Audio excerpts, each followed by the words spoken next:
ಆಂಧ್ರದ ಡಿ.ಸಿ.ಎಂ ಪವನ್ ಕಲ್ಯಾಣ್ ವಿಧಾನಸೌಧಕ್ಕೆ ಎಂಟ್ರಿ ಕೊಟ್ಟಿದ್ರು.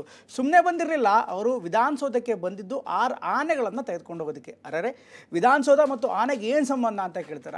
ಇವತ್ತು ಕರ್ನಾಟಕ ಸರ್ಕಾರ ಆಂಧ್ರಕ್ಕೆ ಒಟ್ಟು 6 ಕುಮ್ಕಿ ಆನೆಗಳನ್ನು ಕೊಟ್ಟಿದೆ. ವಿಶೇಷ ಅಂದರೆ ಈಗ ತಜ್ಞ ಈ ಆನೆಗಳು ಅಲ್ಲಿ ಅಂದರೆ ಆಂಧ್ರಕ್ಕೆ ತೆರಳಿ ಅಲ್ಲಿರುವಂಥ ಎಲ್ಲ ಕಾರ್ಯಾಚರಣೆಗಳಲ್ಲಿ ಭಾಗಿಯಾಗ್ತಾ ಇದೆ.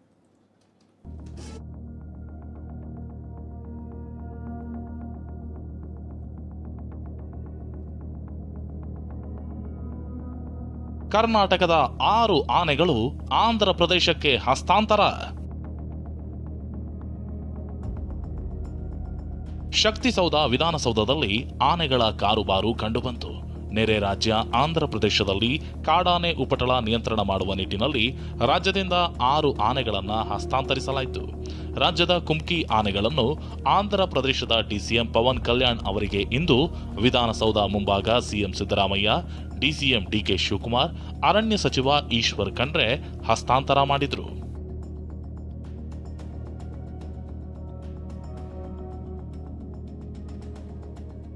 ಆನೆಗಳನ್ನು ನಾನೇ ನೋಡಿಕೊಳ್ಳುತ್ತೇನೆ ಎಂದ Pavan Kalyan.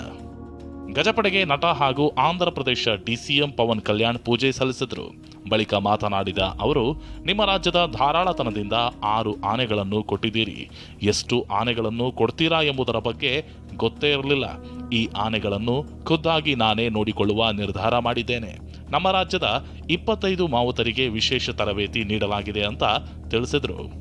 A lot of training camps happened between Mahoots also came here. It's been happening for a long time because before transferring of elephants, Mahoots should be trained. I think around 25 to 25 Mahoots have been trained already, and a lot of camps have been set up already. And that's what in fact we had 2 Kumki elephants which have become old. ಕಾಡಾನೆಗಳನ್ನು ಸೆರೆ ಹಿಡಿಯಲು ಬಳಸುವ ತರಬೇತಿ ಹೊಂದಿರುವ ಆನೆಗಳನ್ನು ಕುಮ್ಕಿ ಆನೆಗಳೆಂದು ಕರೆಯಲಾಗುತ್ತದೆ. ಸಕ್ರೆಬೈಲು ಆನೆ ಶಿಬಿರದಿಂದ 2 ಹಾಗೂ ದುಬಾರೆ ಆನೆ ಶಿಬಿರದಿಂದ 3 ಆನೆಗಳನ್ನು ತರಿಸಲಾಗಿದೆ. ಮುಂದಿನ ದಿನಗಳಲ್ಲಿ ಆಂಧ್ರ ಪ್ರದೇಶದಲ್ಲಿ ಕಾಡಾನೆ ಸೆರೆ ಕಾರ್ಯಾಚರಣೆಯಲ್ಲಿ ಇವು ಪ್ರಮುಖ ಪಾತ್ರ ನಿರ್ವಹಣೆ ಮಾಡಲಿವೆ. Bureau report, TV9.